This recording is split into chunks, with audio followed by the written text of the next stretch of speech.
This is how it is in Ottawa. Every day, mid-afternoon, the same large man walks by my house on Bay Street. I watch him out the window. Then, shortly after, a woman appears, blonde, smoking a cigarette, going the opposite way. A small blue rabbit approaches and stops in the driveway across the street. The driver turns off the ignition and opens a newspaper and begins to read. A dog pisses against a tree. In mid-afternoon, lights appear in windows on the west side of the street, and static from a shortwave radio fills the air. At the corner of the street, there is a park, Dundonald Park. At night, in winter, the lamps appear like small perfect moons in the darkness.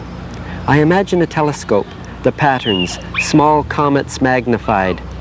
A fire appears in the distant sky on a collision course with Earth.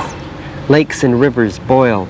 In the heat, the trees blossom like you have never seen before, and time stands still for one moment. In my mind, I picture my father at home dying. The last second, the breath, the second last breath. The air disappearing from his body rising from the bed right through the ceiling to the sky. The bed is still warm. It ignites.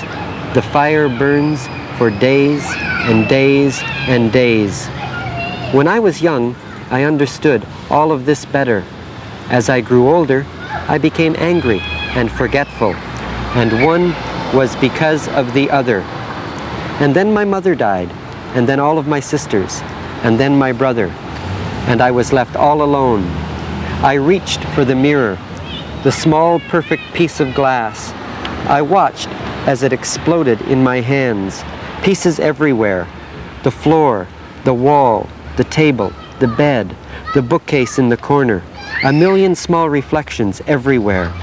I imagined the sky on fire at night, the small pieces of glass, the specks of light. There is no mystery. Through the window on Bay Street in Ottawa, a black squirrel drops from a tree, and a siren sounds in the distance. The man with the newspaper gets out of his car.